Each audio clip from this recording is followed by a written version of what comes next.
What's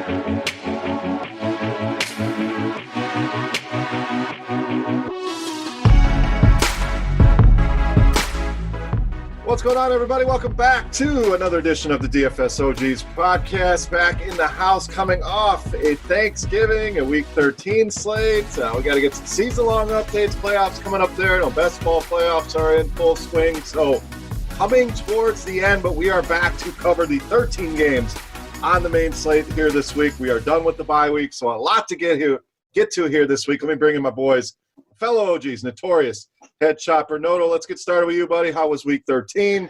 How was the Thanksgiving slate? Any other things you want to toss in there? Any season-long updates? I know Chop's got one of those for us. Best ball teams. How we doing, my man? Yeah, doing good. It was a rare good week for me in NFL DFS. One on Thanksgiving slate.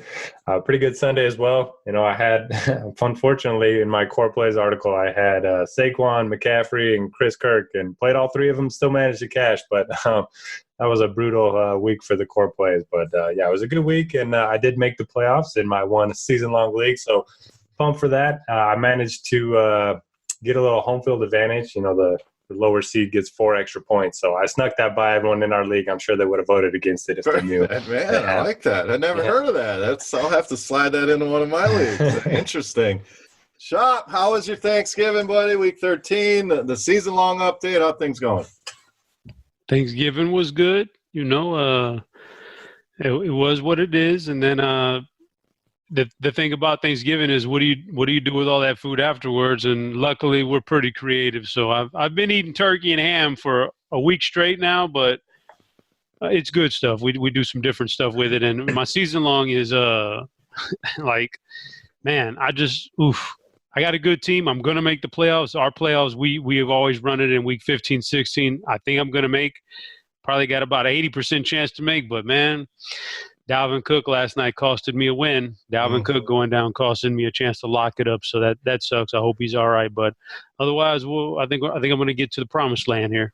Yeah, we'll hit on that as we cover the games. Minnesota on the main slate. My biggest beat, we'll say, bad beat. I needed less than a point last night towards the end from Dan Bailey. Shanks the extra point. Do not advance in one of my leagues, a bracket-style league, so too many missed extra points here, but Thanksgiving was good. 50 people at the house, somewhere in that ballpark. I'm trending towards being sick. I can feel it in my throat. You may be able to hear that, so hopefully I can fight that off. But let's move on. Let's talk here week 14. Dive into the games here, guys. We'll spend a little bit more time in the good games. We'll fly through some of these games that don't look so good. So let's start with one I think is interesting. Carolina at Atlanta, both teams coming off losses. Carolina's not good. Lose at home to Washington. Atlanta, tough loss there on Thanksgiving. To New Orleans, we got Atlanta, slight favorites here at home, pretty high total here. Questionable tags for Julio Hooper and Greg Olsen. So, Shop, let's start with you, buddy. A game that could be some points here, one of the higher totals we have here on the main slate. Your thoughts here, Panthers and Falcons. Rare interesting games from a DFS perspective this week. Some of them just don't stand out to me, but this one looks pretty good. Obviously, we got to fight through the injuries, but I'm very, very tempted, and I usually don't do this, but I'm very, very tempted to push the lock button on Christian McCaffrey. It's still a big salary, but now is the defining moment of the season for him. Either we're going to be sitting here after Sunday and looking, going, wow, 2 straight poor weeks for McCaffrey, so he is human. Or we're going to be sitting here after Sunday going, yep, we knew the guy wasn't going to have 2 bad games in a row. It's just impossible for him. He's just that good. So I'm tempted to just lock button him in and just let everything else fall where it may. But I think it's a great matchup for him. He's the guy that I'm super interested in. Obviously, DJ Moore looks good too. But I would prefer a running back against Atlanta at this point. Can't mess with the Kyle Allens of the world. Curtis Samuel's such low ADOT and just doesn't do it for me. So there's just really 2 main pieces over there, McCaffrey and Moore. And for Atlanta, that's where you really can't get a good read on this team until we see what the injuries shape out to be. So maybe Freeman. Maybe we can come back with Freeman, although I get a sneaky feeling that as much as we want to force Freeman in there, that they're going to try to run like 2 or 3 running backs on this team from here on out because there's just nothing to play for. There's no reason to work a veteran for 30 touches a game when there's nothing to do it for, and they got him under contract anyway. So I just wait for the injuries to see how that shapes out, because if the injuries break like they did last week, we could fire up Calvin Ridley. If not, then it's going to be spread out in the passing game. So I'm kind of on the fence about Atlanta right now. All right, and it's a great point. You got to start factoring that in, is the motivation for teams. Who's playing for a playoff spot, a division title, who's out of it, maybe looking at the future. So as we get closer to the end of the season, you got to factor that in to your DFS lineup. So glad you brought that up, and I love the McCaffrey call. Obviously, it doesn't take a rocket scientist to play him, but season high in targets and receptions and receiving yards against this Atlanta team just a few weeks ago, and we know that's been an Achilles heel for them for a long time. So some people may hesitate. Had a down game last week, but no issues going back to McCaffrey this week. Derek, your thoughts here, Panthers and Falcons? Oh, man, the Panthers, they let Kyle Allen air it out 46 times in a game against the Redskins at home when it was a one-score game pretty much the entire second half. McCaffrey only 14 rushing attempts. Hopefully they fix that this week. He's obviously going to have a big part in the passing game as well. But like you mentioned, had a big game against Atlanta earlier this season, put up 33 without scoring a touchdown. So I agree with you guys. I think you just lock McCaffrey in once again. You find the value to plug in around him. This is the time of year where, you're going to have a lot of injuries, a lot of, younger players getting bigger roles. So we're going to have a lot of value available. And then agree with the DJ Moore call. He's clearly established himself as a wide receiver one there. Don't mind looking to him against a very beatable secondary. If Greg Olson's out, I do think you can look at Ian Thomas, 2,500 bare minimum on DraftKings. Falcons aren't great at defending tight ends.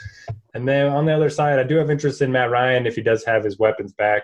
It sounded like Hooper was supposed to practice on Monday, and Julio Jones was trending in the right direction, but it's still so early in the week that it's hard to tell. But Ryan, indoors, always a good bet for 300 yards and a couple touchdowns.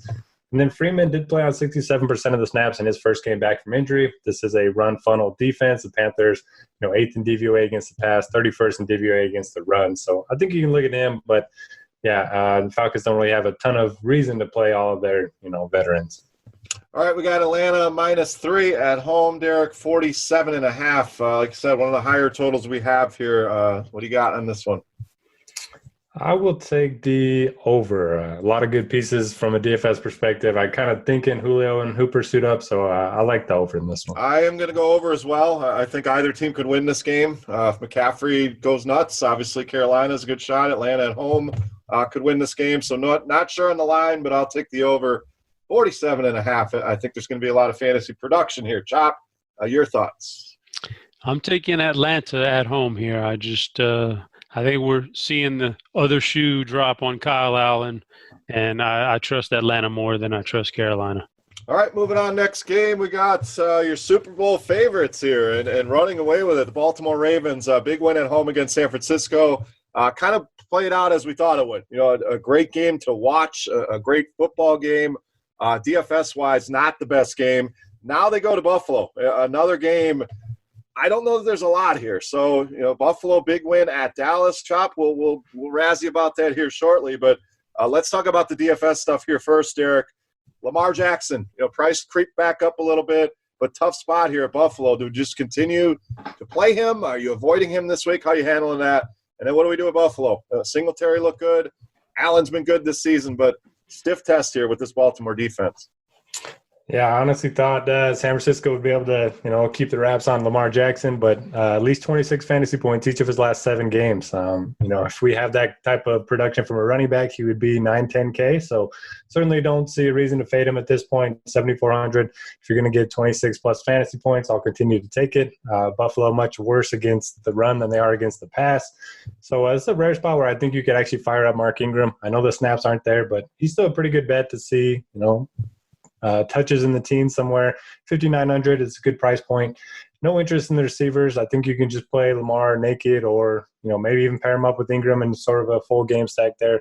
But yeah, they're really tough on receivers, so it's hard to play Marquise Brown against Tre'Davious White. They're really tough on tight ends as well. And then for Buffalo, I just don't really see anything I love here. We've seen Baltimore. They've really improved their secondary since they got healthy. They're much better against the pass than they were. They're still beatable on the ground, but don't really want to play Singletary in a game where they could be playing from behind. I suppose, his snaps do keep trending upward, and he does have a large role in the passing game. But for me, not a ton of interest on the Buffalo side. Yeah, same. It's pretty much Lamar or bust for me here. I don't even know if I'd pair him up if I played him here. So, Chop, your thoughts here? Baltimore looking good. Buffalo, a big win against your Cowboys on the road. Can they continue that here at home against the Ravens? Definitely think Buffalo could win this game outright. Baltimore's got to be feeling pretty good about themselves after the Frisco win, and Lamar did get loose again. So there's no way you say fade Lamar anymore. Like, you don't have to play him, but you certainly don't. There's no fading this guy altogether. So, but I think it's an interesting spot because Buffalo does have a tough defense. They do have a good passing defense, which means we could see problems and issues for Marquise Brown and Mark Andrews, and that means everything has to come from Lamar on the ground.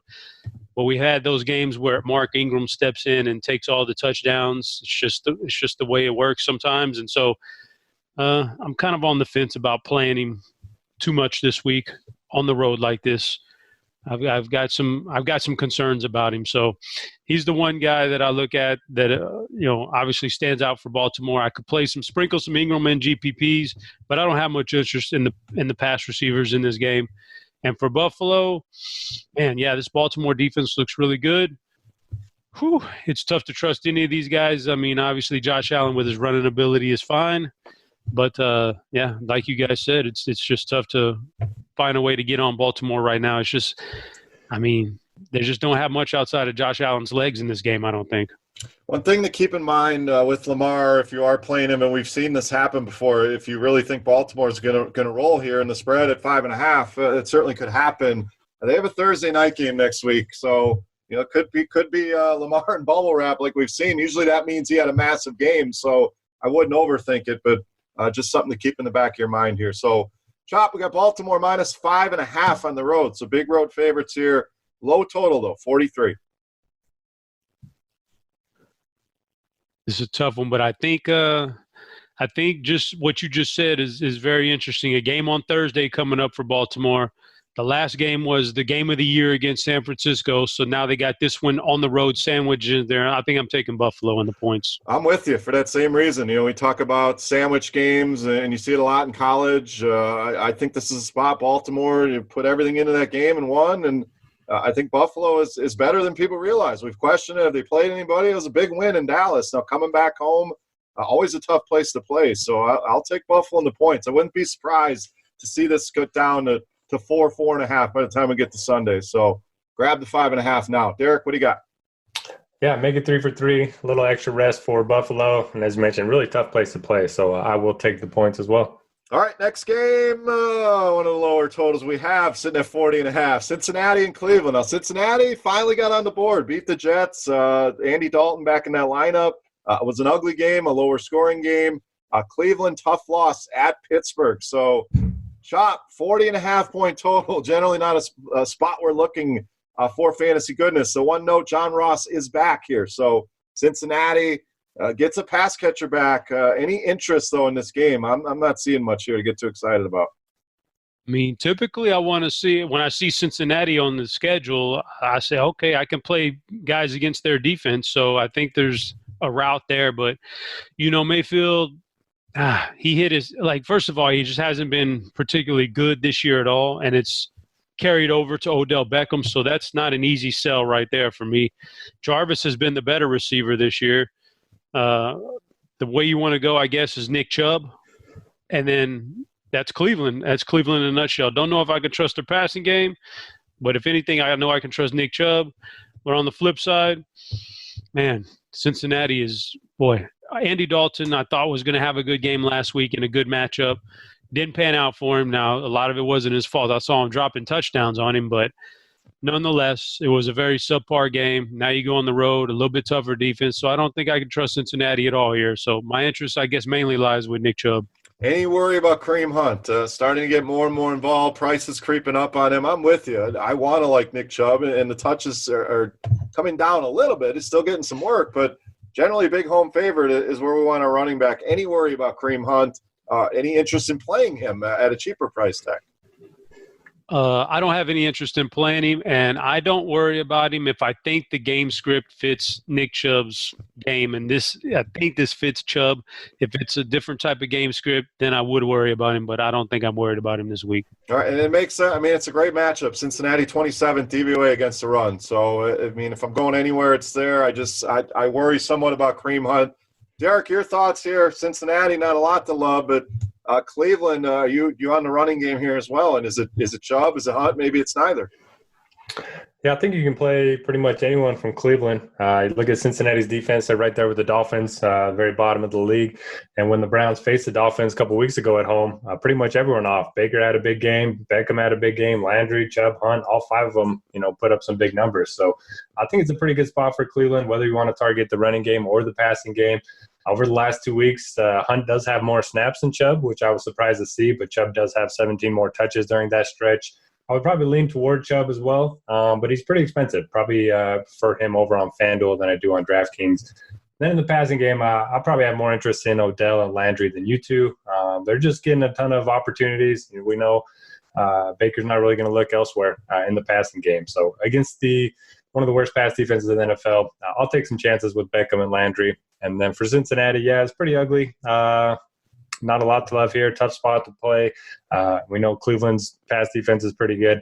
Dalton did have a pretty quiet second half, but he played well in that first half, and then they were up 2 scores. So didn't have to do a ton in that second half. But, yeah, I just don't really know who to trust on this side. Maybe look at Tyler Boyd. He still runs most of his routes in the slot. 5,900, decent price point there. All right, Derek, we got Cleveland, big home favorites here, minus 8.5 right now. The total very low at 40.5. Oh, man, this feels like a letdown spot for Cleveland, but I'll take the points. I'll bet on them at home. I think they just put up a bunch of points in this one. All right, Chop, what do you got? Yeah, I think Cleveland hit rock bottom last week, and there's nowhere to go but up, so I'll take Cleveland here.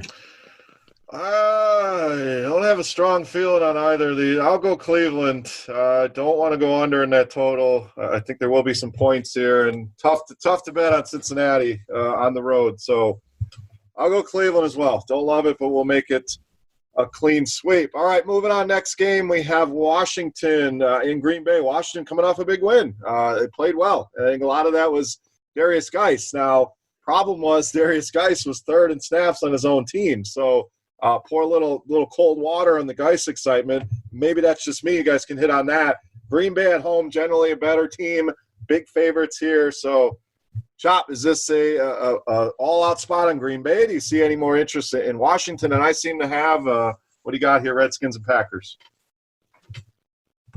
Interest in Washington, just like you said, this kid's a good bag, but they're treating him pretty fragile, which they should.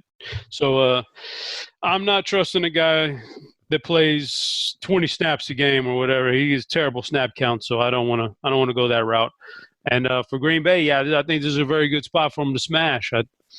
I don't see him slowing down in this game at all. I like Aaron Rodgers. You got to love Devontae in any game he faces these days. And the question becomes the running backs. Aaron Jones still splitting those carries with Jamal Williams. So will we have the 4-touchdown Aaron Jones game, which wins people tournaments on a limited snap count, or do we have the Aaron Jones from like last week where if you can't find a way to get in the end zone, he's not going to do it for you? That's the only question out there.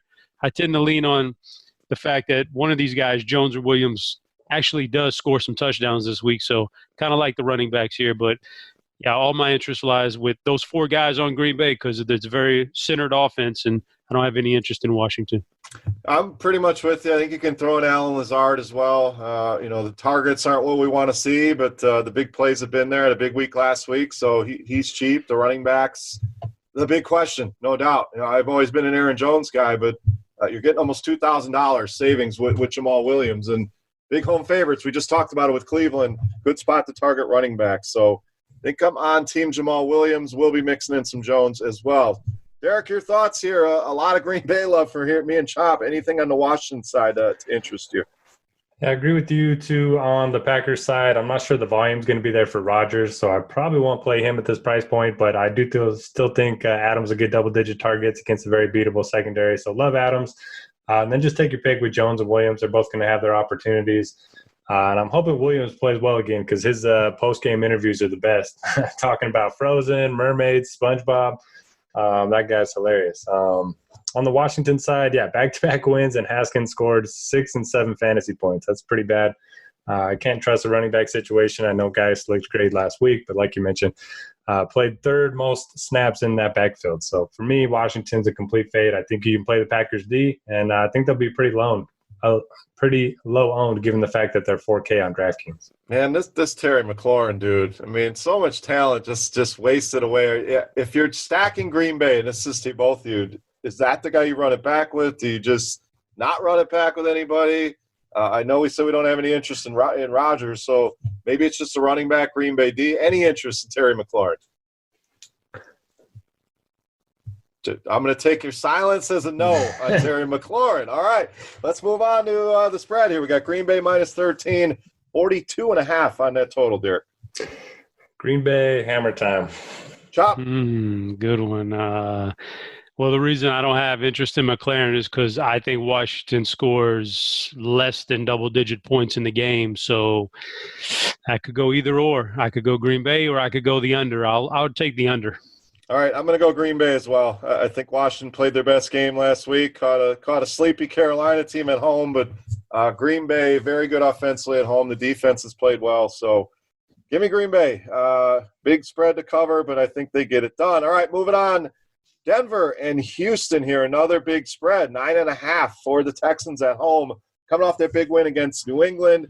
Think there'll be any letdown here? You know, maybe they're sleepy after a big win at home. Denver, big win at home for them as well against the Chargers. So 41.5 in the total, Derek. Another lowish total, another high spread. Generally leads us to running backs, but what do you think here? Deshaun Watson, Hopkins, Fuller, or do we go the running back route here against Denver? Yeah, this is a tough one. The big stat that stood out to me last week, Duke Johnson plays 68% of the snaps in a game where they were playing from ahead against the Patriots. I don't know if that was a game plan specific thing or whatever, but he had 9 carries, 6 targets, 90 yards, and a touchdown. So at 3,900, he's at least somewhat interesting against the Broncos at home if that's going to continue. We can always play Hopkins, but he's probably going to draw Harris. Fine with Fuller as well in tournaments, fine with Watson. Just a low total in general scares me off of full stack here. But for Denver, it's just hard to tell what to expect from Locke. It's his first start on the road. I know he had those couple touchdowns early in the game against San Diego, but only finished with 134 yards. Lindsey, we keep waiting for him to break out. He's getting, the majority of snaps and touches in that backfield. I think he's an interesting tournament play if he's going to be low owned at 5,300. And then, it's just hard to trust these pass catchers with a rookie quarterback playing on the road. All right, Chop, what do you got here? Broncos and Texans. Denver is a hard pass for me, and Houston is Deshaun, and I like pairing him with somebody, and not necessarily DeAndre Hopkins in this game either. So take your pick of all the pass catchers. Duke, Will Fuller, a tight end, and then sprinkle in some DeAndre, but doesn't have to be all DeAndre this game. Yeah, I'm kind of with you. Not too excited about this one. Watson has that red second on DraftKings, so that'll help scare some people away. But I do have some interest there with his pass catchers. Duke, we'll see. I don't know if I believe it or not. I want to because he's cheap, can get involved in the pass game. But the Denver side, I'm with you, Chop. Not much interest there. All right, 9.5 on that spread, Chop. 41.5 is where the total sits. I will take Houston as the favorite in this game. All right, I'm gonna go an old man under here. I don't know that Denver scores much in this game, and Houston can grind it out if they want to with Carlos Hyde. So give me the under. Derek, what do you got? 41.5 feels too low for a game with the Texans, but I like the under as well. All right, moving on. Still in the 1 o'clock window here. A lot of games this week, so a lot of choices to be made. Here we have another massive spread. Minnesota, 13-point favorites at home against the Lions. Look, Lions down to their third-string quarterback, Mr. Blau. A tough loss at home against Chicago. Minnesota, we saw last night. Tough loss in Seattle. So who responds here, Derek? Who comes back? Is this another onslaught with Minnesota? Yeah, I think it's definitely going to be a blowout here. Blau had a pretty good game on Thanksgiving, but now going on the road, tough environment to play in. So, yeah, give me the Vikings, give me their defense. Sounds like Dalvin Cook's going to be able to play after sitting out, most of the second half against the Seahawks last week. I was hoping we would get Madison, as a cheap value, but it doesn't look like that's going to be the case. I still think Cook is viable. I've looked at a couple of projection systems early in the week, and they have Cook projected for more fantasy points than C-Mac. So, something to keep an eye on as the week goes on. As far as the passing game, it's just hard to trust. I'm not sure the volume's going to be there.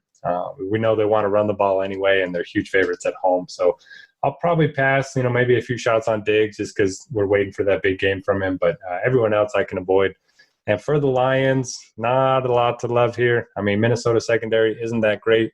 Xavier Rhodes is taking a big drop-off this season. So if you want to look at Galladay, if you want to bring it back, your Dalvin Cook shares, I don't mind looking at Galladay, but for the most part, I think the Lions can be avoided. Yeah, I'm with you there. I mean, TJ Hawkinson now on IR, so they're just running out of weapons. They don't seem too interested in winning games, trending towards being one of the candidates to pick first in the draft. So I don't know that they get much done here. So I'll let Cook a lock, Madison a lock button if he is the guy here, and love the defense. So agree with you there, Chop. Anything else here on the Detroit side, Minnesota? Maybe do we go to the passing game to be different if Cook's going to be highly owned? What do you think here? Yeah, I think I have a lot more interest in Detroit than you guys, it sounds like, namely their pass catchers. I think that I want to play one of Kenny Galladay or Marvin Jones on a lot of lineups. There's one big major weakness with this Minnesota defense, and it's their secondary, and they just keep on getting hit up by guys. And, even the Monday night game, DK Metcalf did pretty well against them. David Moore got loose on a really long touchdown. I could definitely see Marvin Jones or Kenny Galladay doing that. So I like those pass catchers for Detroit. And I think I'm probably a little bit more on Stephon Diggs than it sounds like Derek is, for sure. Here's my thing about Dalvin Cook. It's a clavicle injury. Clearly he's in pain. Man, it would suck to load up on Dalvin Cook in DFS, and then he goes out there, takes a couple big shots, and he just can't handle the pain anymore. And I know they shoot him up a little bit before the games and all, but still, it still hurts like hell. So, he may be one of those things where we only see him for a few plays, and then the pain is too much, or the pain is already too much, so they're already splitting carries before we even know it.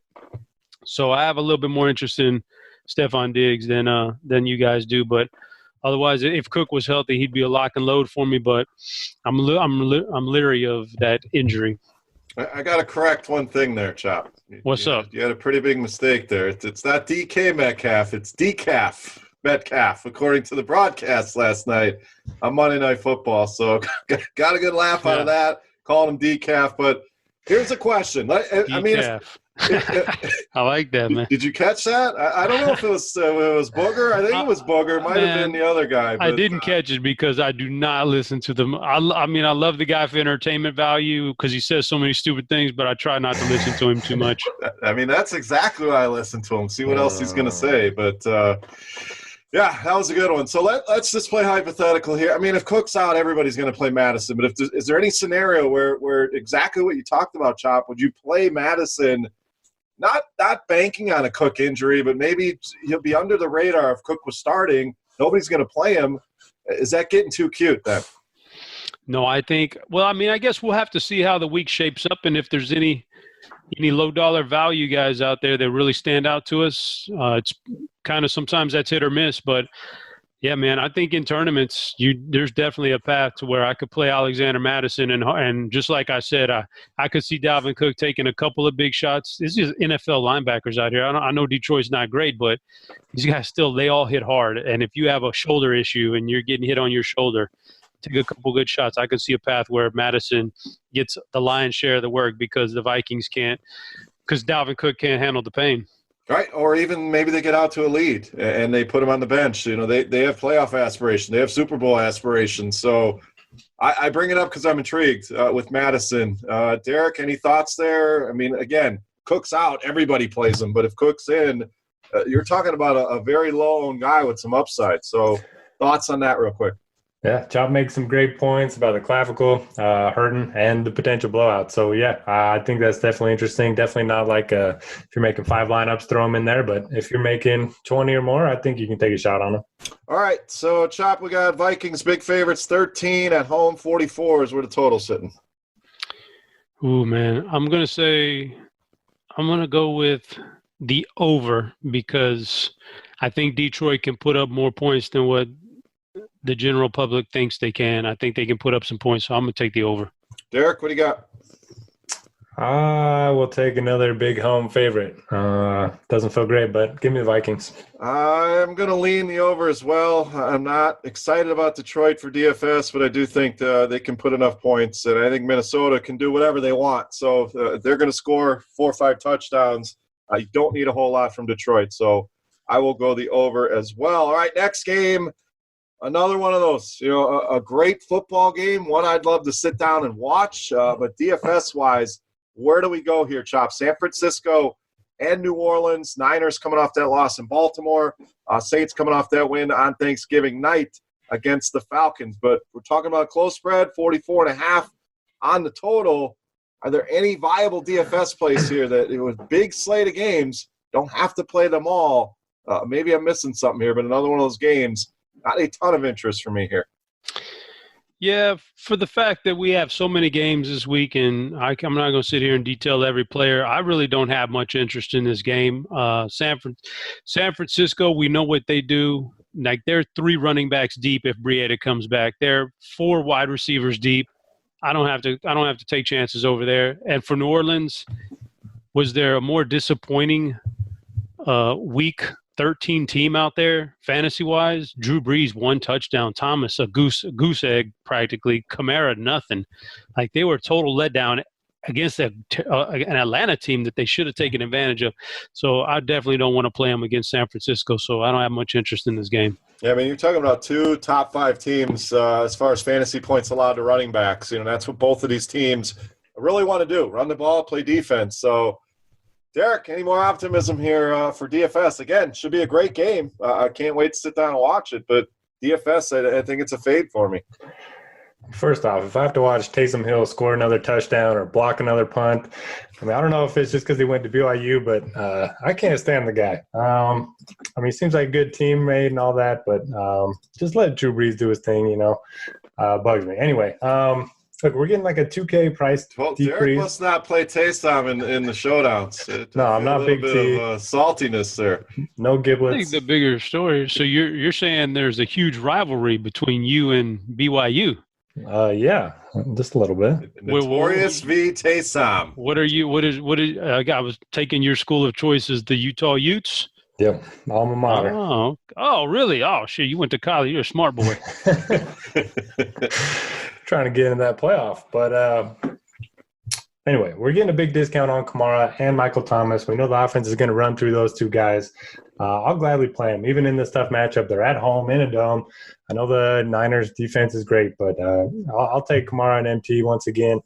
Then for the Niners, you guys mentioned there's just so many players that could play well. Debo runs most of his routes on the outside, so he should get the Lattimore treatment. Maybe that opens things up for Sanders and Kittle if you do want to bring it back with a couple of Niners. But for the most part, it's just the Saints for me. Derek, any interest in these San Fran running backs, or can you make sense of any of this, or is it just too tough to decide? I mean, it seems to change by the week. Now you add Breida back. Any interest there? Yeah, we can't even get it right when Breida's out. So if he's back, that's just one more body in there. So no thanks. There you go. Don't overthink it here. All right, New Orleans -3 at home. Derek, 44.5 on the total. I like both these defenses, but it's in the dome. I think it goes over. Chop, what do you got? I'm gonna go against Derek. I'm gonna go on. If I just don't like fantasy guys, I don't think there's much scoring, then I'm gonna go with the under.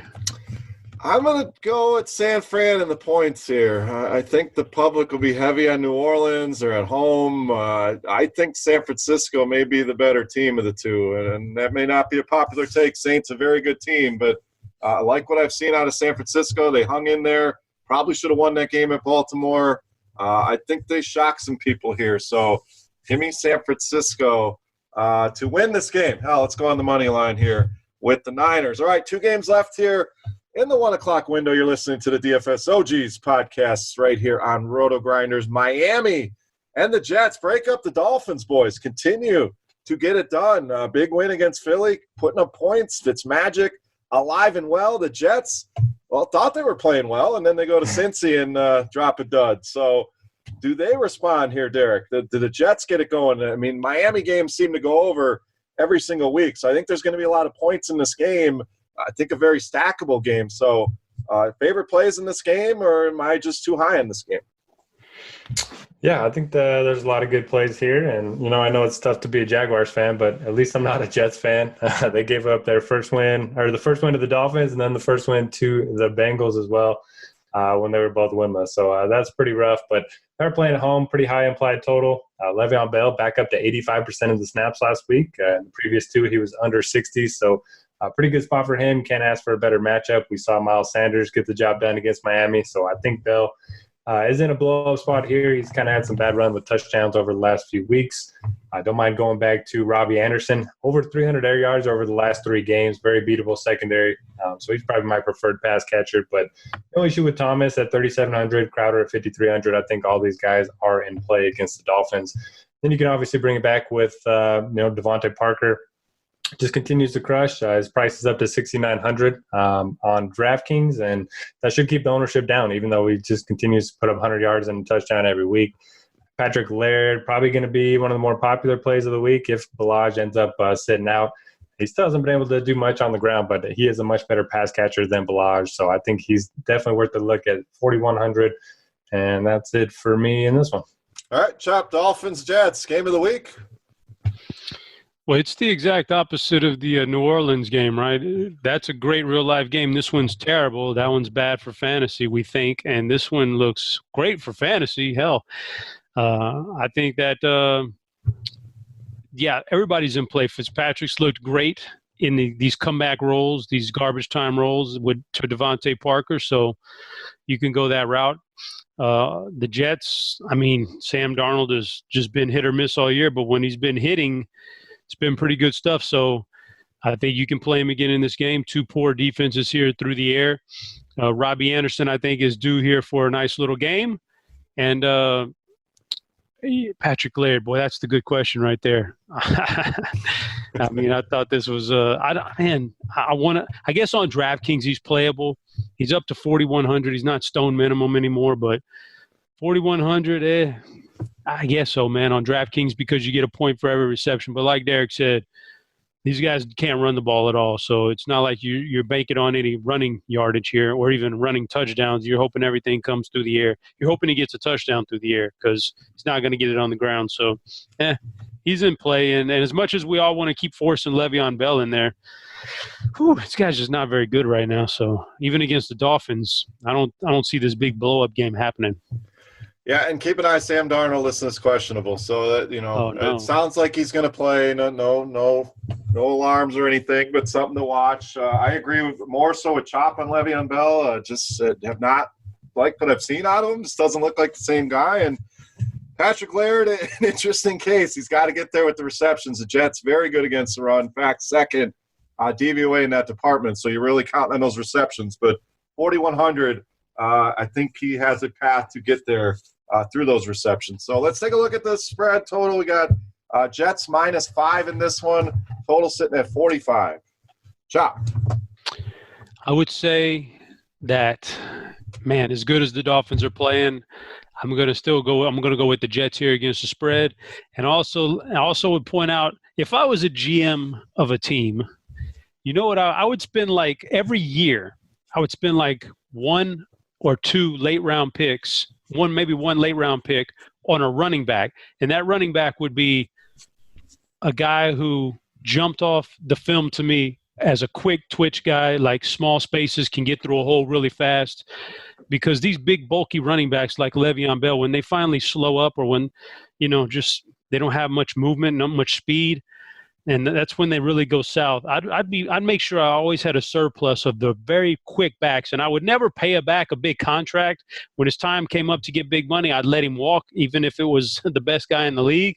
And I'd just make sure I always had a steady surplus of quick running backs that could get because those guys last about 2 or 3 years, but while they're there, they're very, very good until they hit that wall. Yeah, I mean, that's a great point. And he was good, with the whole hesitation of finding the hole, and he had a good line in Pittsburgh. And now you're starting to see that doesn't work. And can he alter his game and not do that? Doesn't seem like it. So I don't know. I don't like what I've seen from Le'Veon. I think it's a great point, Chop. So I'm going to go the over in this game. I don't think either defense is going to be able to stop the other offense through the air, as crazy as it sounds. But I think we get a lot of points here. Derek, -5, 45 on the total. Give Chop a general manager job. He can do a better job than most of the guys out there. Right. I'll take him over half the GMs in the league right now. Exactly. I'll take the over as well. The weather looks pretty good in this one. We know the Dolphins aren't going to be able to run the ball, so a lot of passing attempts and 2 pretty beatable pass defenses. And I also selfishly want the over. One of my best ball championship teams, and no shame in my game here, is a Miami stack, boys. Little Fitzpatrick. Parker in there, so Gesicki still alive in the big tournament. So nice. Need all the Dolphins here this week against the Jets. All right, last game here at 1 o'clock. Indy and Tampa. Tampa Bay -3 at home here, 47.5. So another pretty big total here. Big questions on the Indy side. Marlon Mack maybe back, not looking likely. T.Y. Hilton kind of in that same boat, looking iffy. So Derek, an interesting game here. Close spread, big totals, kind of what we look for in DFS. Yeah, a lot of duds last week, but none bigger than Jonathan Williams. I don't know if he got hurt or what, but I don't even see him on the field in the second half. I luckily didn't play him, but he was on my short list of potential targets.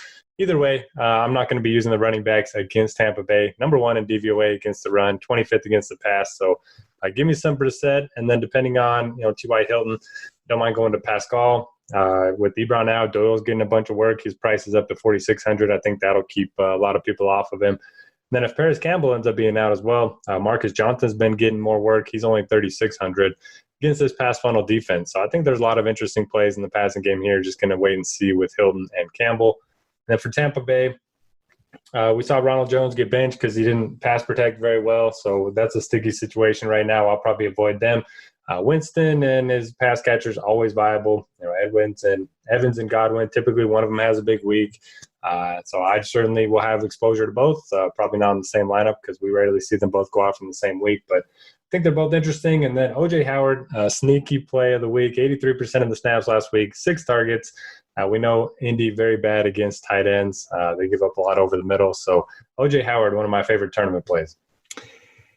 Ronald Jones, tilting to say the least. Finally jumped on board last week, and the dude can't block. So he doesn't play. Peyton Barber scores all the touchdowns in a good matchup with Jacksonville, who we'll get to here shortly. But, yeah, one of my big mistakes from Week 13 was believing in Ronald Jones. So, Chop, your thoughts here, a potential shootout here, Indy and Tampa. Well, the Indy side is definitely a wait-and-see approach with the injuries, and if T.Y. is out again and Marlon Mack, I guess we'll see. But if they're out, then it goes back to what we saw last week: a lot of Jack Doyle and a lot of Zach Pascal, and that's that. And for Tampa Bay, I haven't played the running backs all year long, so I missed on some Ronald Jones games, and that's fine. But I also missed on the poor games he put up like last week, and I'll continue to fade the running backs. It's just not a good running team in general. So I want Winston and I want Evans, I want Godwin, and that's who I'm going to stick with. That's who's winning tournaments this year.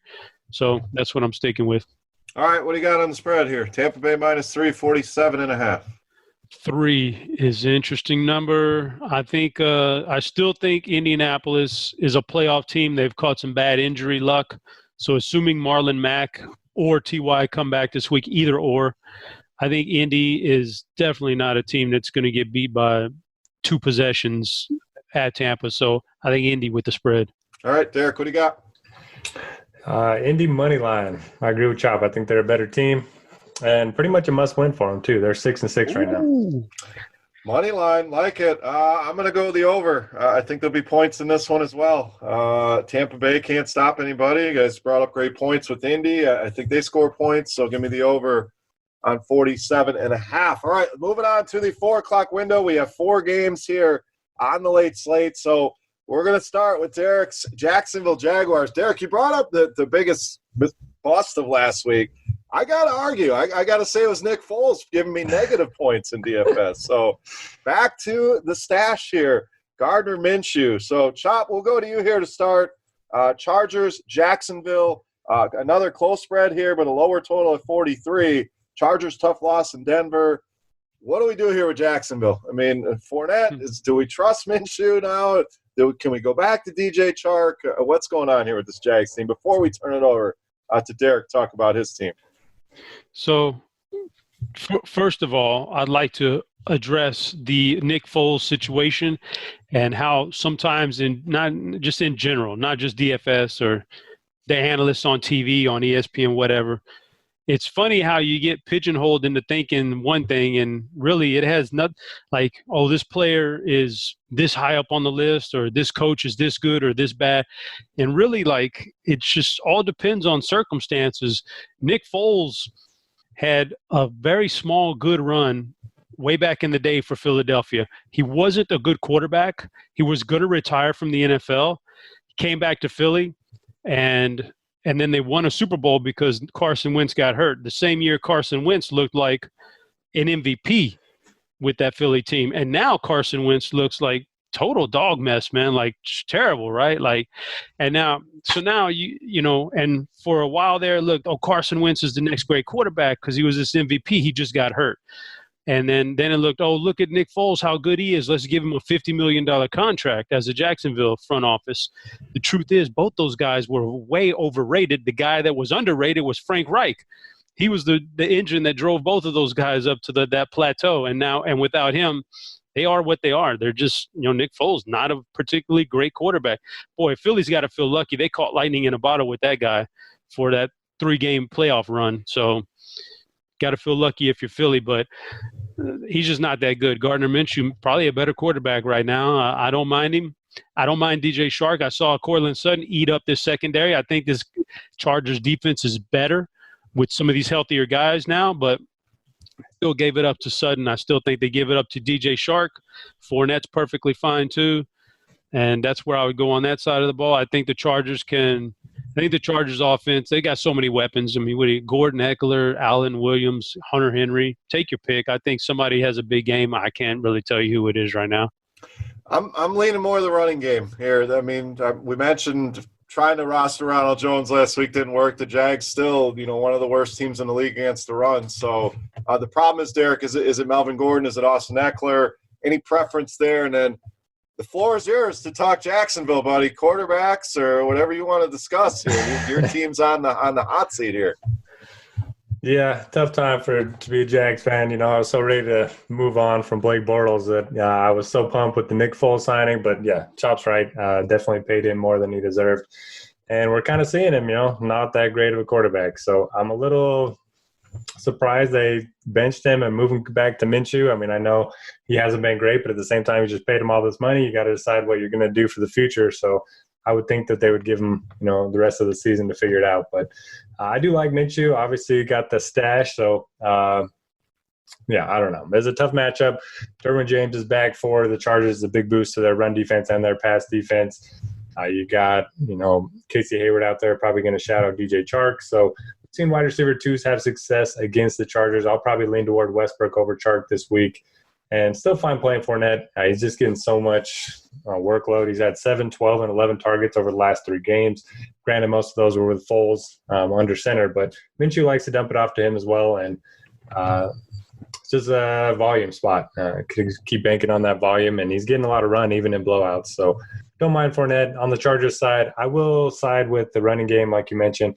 Jaguars dead last in DVOA against the run. They've also allowed the most yards per carry this season. And I'll side with Melvin Gordon. Same price as Eckler, but he should get more carries, and that's really all I'm looking for against the Jaguars defense. So I like Gordon, and then I'll have a sprinkle of Hunter Henry. I still think he's a big game's waiting to happen. Yeah, I'm with you on Gordon. I think that's the way I'm going as well. 20 or more carries now, 3 of the last 4. So it's kind of settling back into that workhorse role. Eckler gets involved in the passing game for sure, but are they going to need him here? It seems like they're trying to hide Phillip Rivers these days. Word of Tyrod Taylor maybe coming in. So times are changing there with the Chargers, but I love this spot for Melvin Gordon. All right, Derek, what do you got? Are you taking the money line with the Jags here? Seems to be the play, but Chargers minus 343 on the total. I don't like this at all. I'll take the over just because I think some points can get scored, but I don't feel good about the total or the spread. All right. Yeah, I don't like a lot here either. So I'm going to take the Chargers, but I don't love it here. So not in love with this game. Chop, what do you got? Yeah, it's a total sucker bet, but I'll take the Chargers. All right, we're together on that one, Chop. Just donating our money away on the Chargers. That team finds ways to lose. It's incredible. So, all right, moving on. Pittsburgh at Arizona, 2.5 road favorite here for the Steelers. 43.5 on the total here, Derek. Another game, kind of ugly. Injury news. Juju. We'll see if he's able to come back. But can Arizona respond here at home? Another tough matchup with a good Pittsburgh defense. Yeah, my third and wrong, definitely Christian Kirk. Like I mentioned at the top of the show, just killed me. I ended up getting shadowed by Jalen Ramsey, and I kind of knew it was going to happen because he was playing, pretty much primarily on the outside the last 2 games, but played him anyway, and it cost me. Ended up playing him over Devontae Parker, so that definitely hurt. But anyway, he's in a tough matchup once again. Steelers, one of the best pass defenses in the NFL. They also got a good pass rush, so it's going to be tough for me to get on this passing game. I think Kenyon Drake is at least interesting. I know it's a tough matchup, but he's played 88 and 80% of the snaps over the last 2 weeks. He's only 5,200 on DraftKings, and this game should be competitive. So I like Drake as a tournament play. And for the Steelers, just wait and see approach with Connor and Juju. If Juju ends up being out, James Washington's going to become very interesting. He's the hunting buddy of Hodges, and he did run 23 of 38 snaps in the slot last week, so we should be able to avoid Patrick Peterson.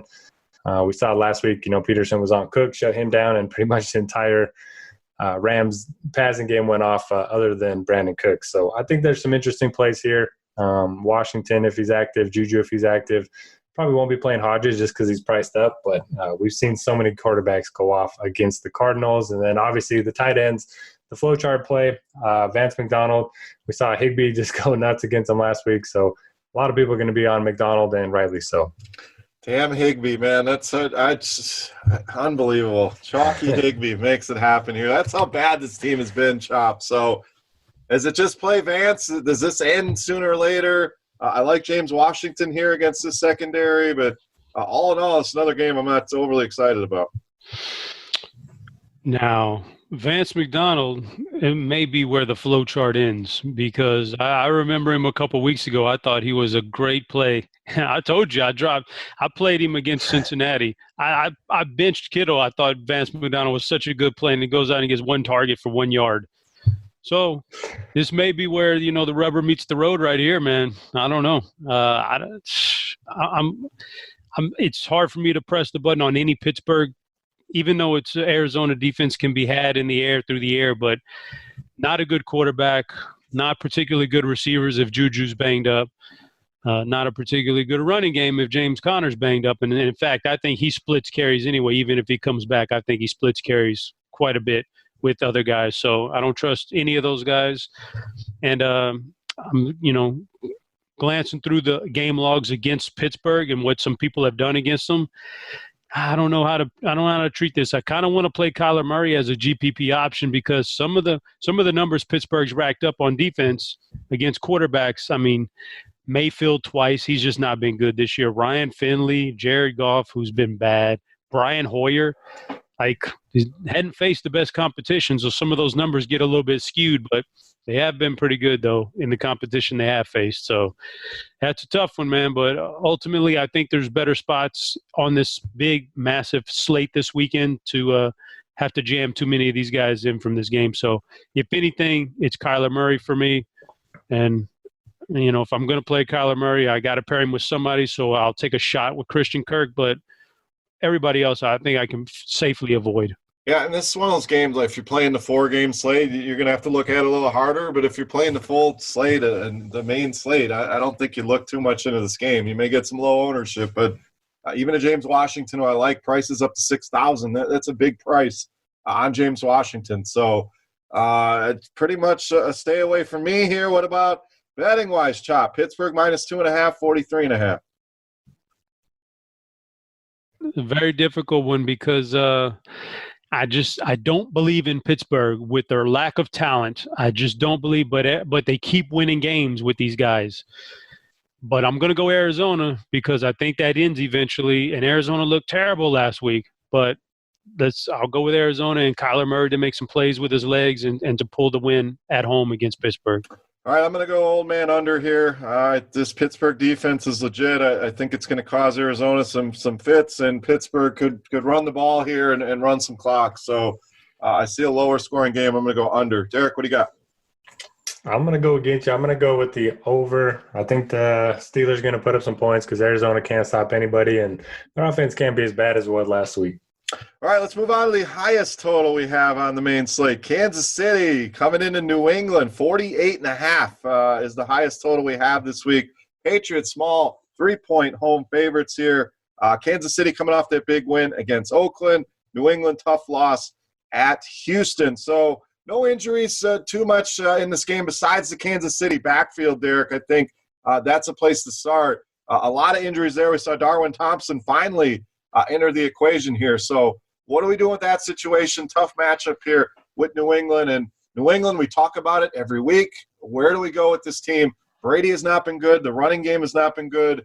They're winning with their defense. We saw Edelman and White get some stats towards the end there, but been kind of ugly with this New England offense. So maybe the game of the week here, but DFS-wise, what are we doing with Chiefs and Patriots?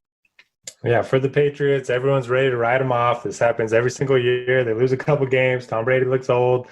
And then all of a sudden they come back and, they win. That's just what they do every single year. It's happened like the last 5 years. So I think it's a good bounce back spot for the Patriots. Just not sure how to attack them. Kansas City much better against the pass than they are against the run.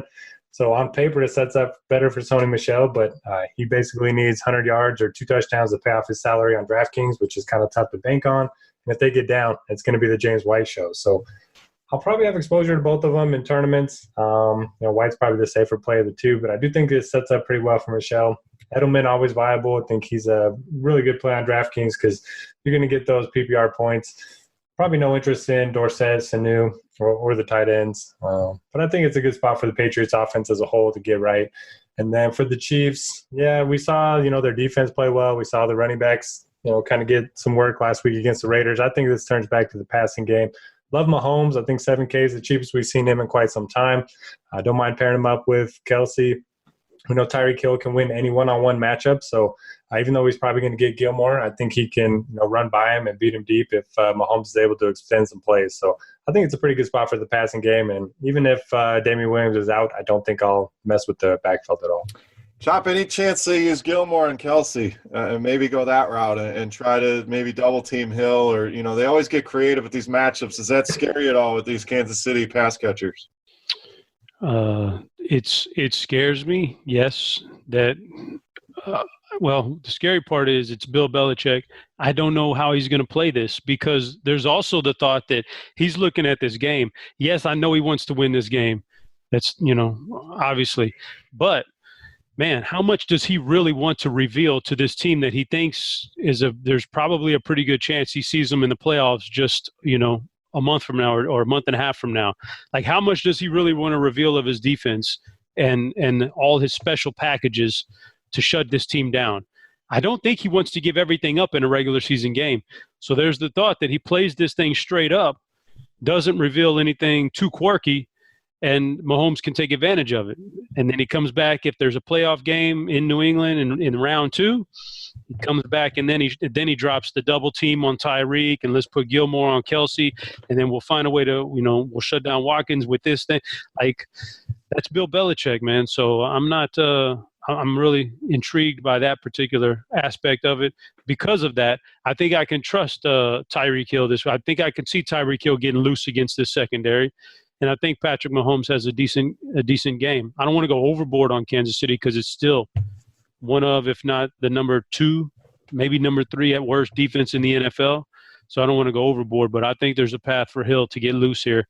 And on the flip side, New England's offense doesn't look good, but they're at home facing Kansas City, who's not good.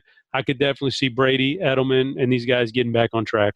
Yeah, it's one of those games to spend a lot of time on. I think this is going to be obviously a high total. Everybody will be looking at it, but if you can dig a little bit deeper, I mean, Kansas City been very good on the road, 5-1 on the road this season.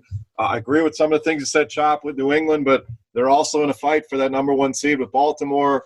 Buffalo, only a game back in the division, so there's still a lot where they need to go all out. So maybe they don't show everything, but should be a fun game. I agree Mahomes in a pass catcher is probably the route.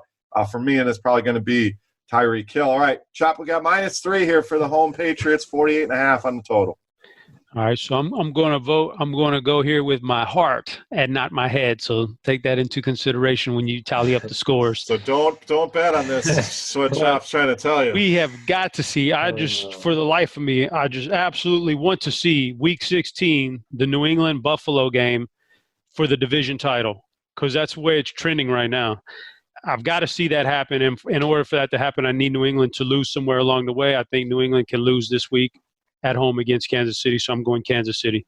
I'm going Kansas City as well. I think they get them here. So I will take Kansas City in the 3 points. Derek, what do you got?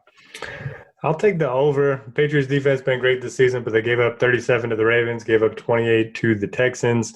And I think it's a good bounce back spot for the Patriots offense. So I think this easily hits the over.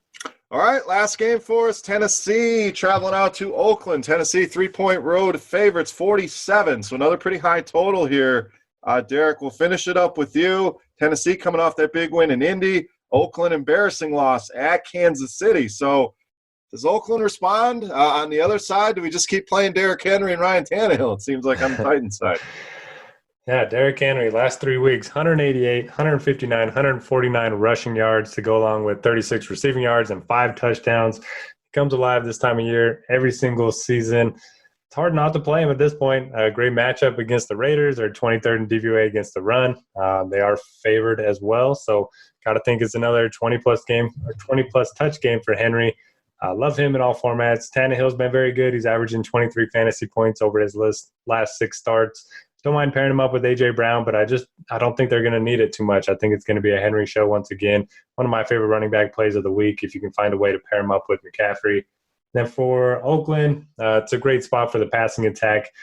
Josh Jacobs has been good, but Tennessee number 5 in run defense this season, 23rd in pass defense. I think Carr at 5K is one of the better quarterback values. You can pair him up with Terrell Williams or Darren Waller. Both of them have at least 30% of the air yards over the last 3 games. So it's a pretty concentrated passing attack now that Renfro's out, and I think it's a pretty good spot for him as well. All right, Chop, wrap us up here, Titans and Raiders. Henry, he's not just doing this in November, December. He's done this all year long. He's been really good this year. He surprised me. And I see him, rolling. Like, this team is 7-5. They're like 1 game back, I think, in their division. They're shockingly good with what you would perceive as not as solid of a man. I'm getting the alert here. Ron Rivera fired for the Panthers. Really? Ron Rivera is out. So wow, Riverboat Ron's gonna yeah, he got plenty of time a to new name. Riverboat. Yeah, he gone.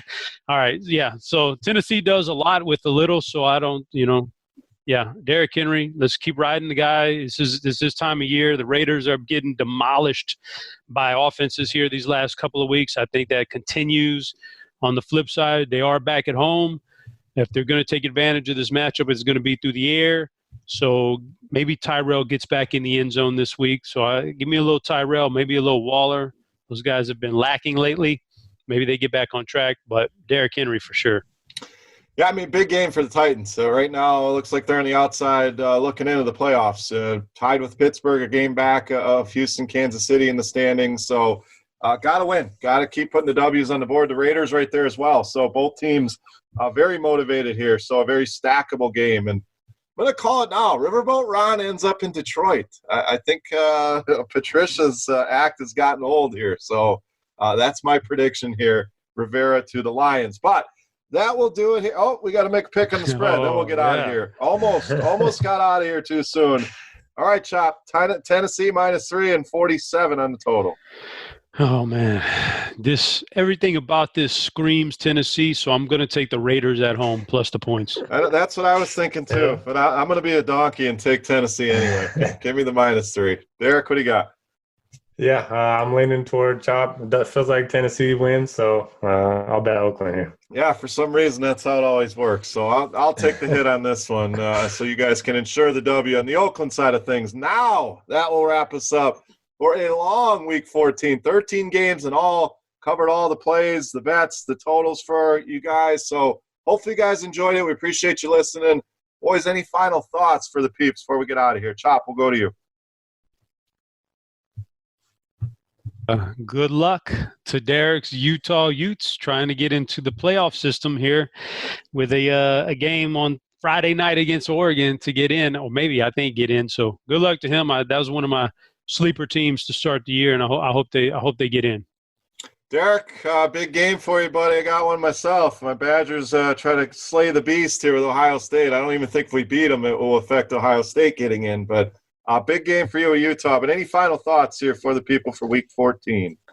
Yeah, can't wait for the game. Going to be a lot of fun. I did tally up all of the reviews for the giveaway. So there were 10 of them. So I need one of you to give me a number between 1 and 10, and I'll announce the winner. All right, Chop, pick a number.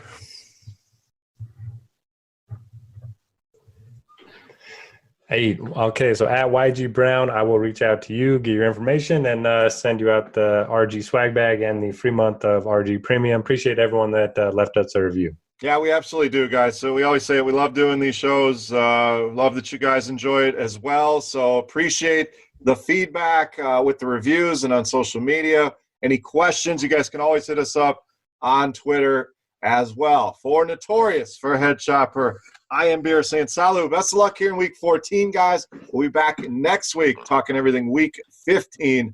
We'll see you.